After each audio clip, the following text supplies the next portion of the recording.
Isa sa mga teachers ni Troy kumontak sa akin, yung araling panli po ng teacher niya or AP teacher niya, may report daw siya bukas. And nakita ko sa CCTV kung anong ginagawa niya. Kakauwi niya lang literal galing school. Tara. O tapusin mo yung project mo, magpo-pro ML ka. Tigilan mo yan insay. Tigilan yan, Sir Chief. Ano? Bakit sila, Renny J? Hindi naman daw pumapasok. Sila Renny J yun, iba si Renny J sa'yo. Si Renny J magaling, ikaw bobo.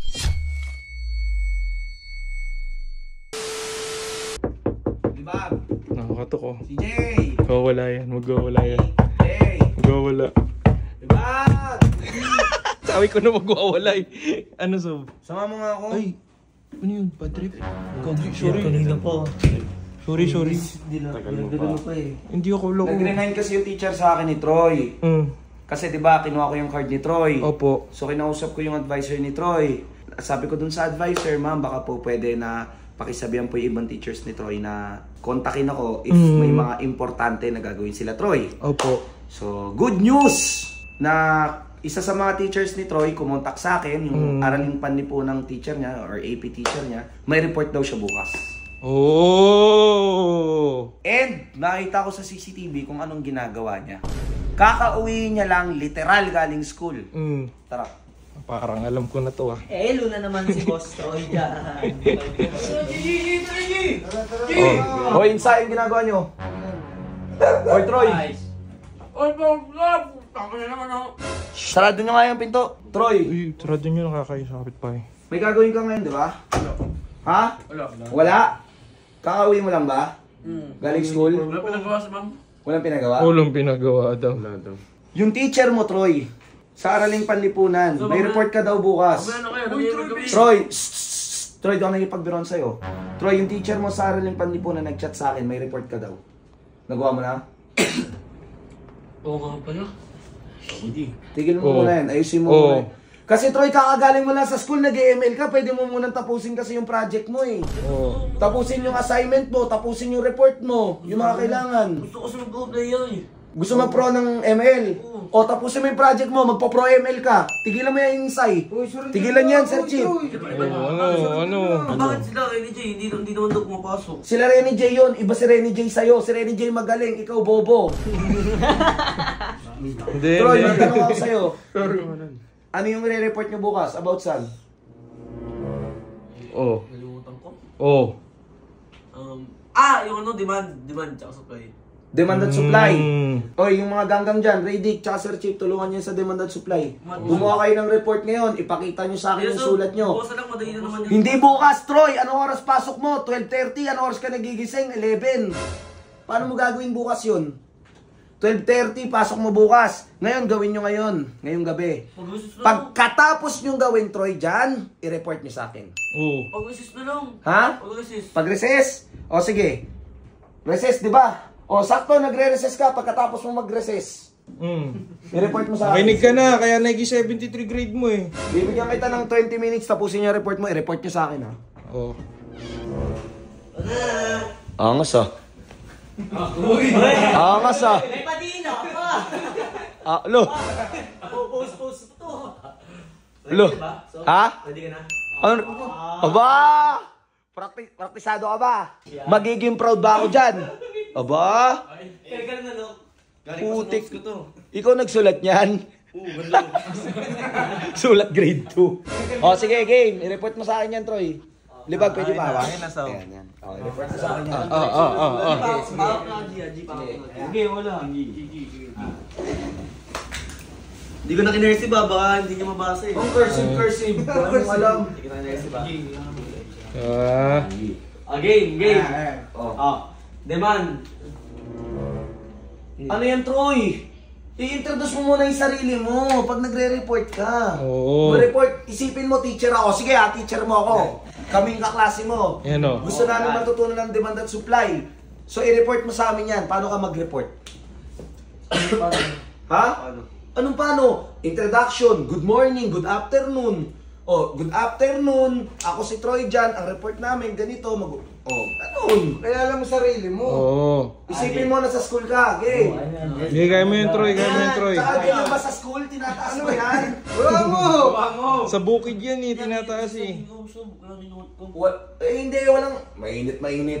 Ay, ayaw mo ba? Ibaba mo yan, bilisan mo. Diba? Ganyan ka ba mag-ano sa school? Ayusin mo, Troy. Hindi ganyan mag-ano sa school. Oh, ayusin. Okay. Yan. Oo. Oh. Yan na. Ayan, na-chip. Wala mo na, hindi na kayo sa bahay. Go, Troy. Good afternoon, teacher. Troy. Ayos ka, Troy. Troy, Galing. grade 2. Ayos ka! Troy, ano yun? Ano po mga klase mo, mga grade 3? Good anong good sa... Good after. Troy, ayos. Isa pa. Isa pa. Good afternoon. Ayos, Troy! Hindi mo, Troy. Troy, diretso lang. Good afternoon, teacher. Good afternoon, classmate. My name is Troy Jan. Oh. Go, Troy, ayos. Good afternoon, teacher. My name is Troy Jan. Okay na? So, Hindi sob teacher mo nga ako eh. Troy, yun si Troy. hindi kasi ganun sa school so eh. Yung wala akong pake kung gano'n kayo sa school. Good afternoon, teacher. Ako si Troy Jan Domingo. Papaliwanag ko ngayon guys yung demand. Ang demand, wait lang so, hindi ko O, di ba? Pati sulat. Pakisulat niya, hindi niya mabasa. maintindihan.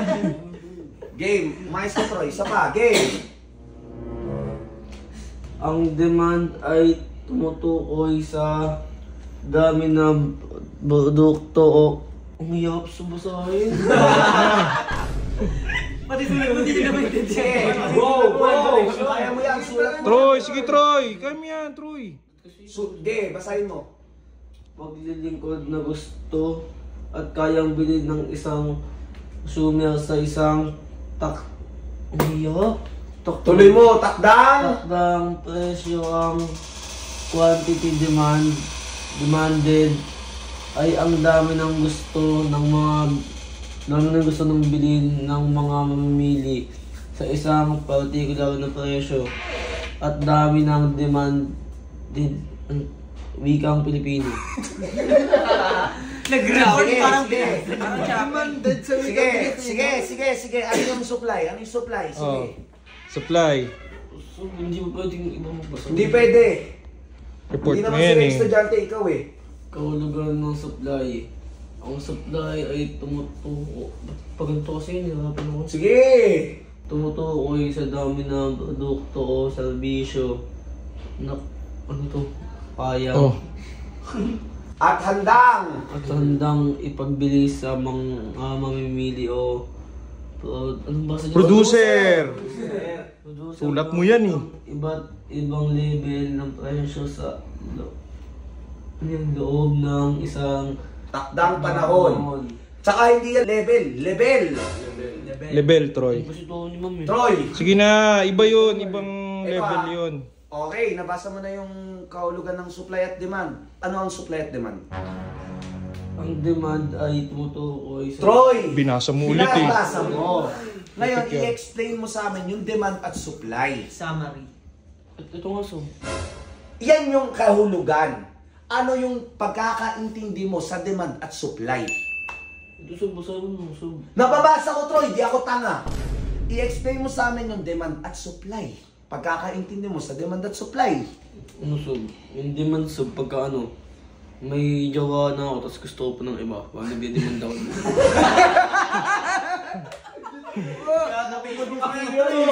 Troy, daw na yung pagbiro sa'yo. Gising mo, Troy. Kaya kasi pagkakaintindi ko eh. Hindi ako nakikipagbiroan, Troy. Siyempre, demanding ka. Gusto mo ng iba. Magkano ng iba. Kasi nagde-demand Troy, di ako nakikipagbiroan. Yun ang pagkakaintindi mo? Opo. Sir Chief, ano yung demand at supply? Sa pagkakaintindi mo? Ano? Ito kong damay. Alam mo na wala ako pinag-aralan eh.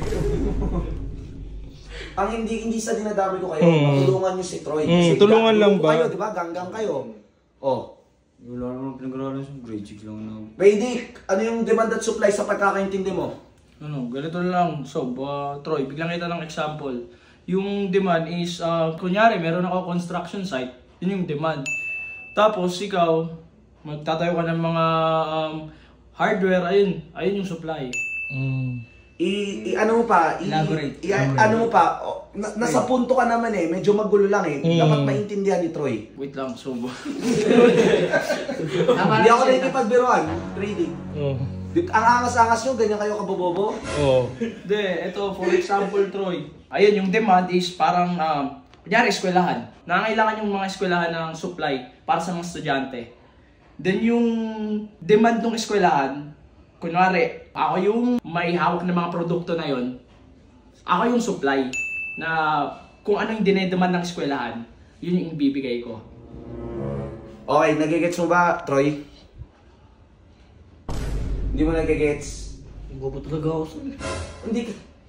Troy, hindi ka bobo, Troy. Oo. Alam mo, maniniwala na ako na bobo ka kasi pati ito, tignan mo. Ito, at dami ng demanded sa wikang Pilipino. Troy, ano yun?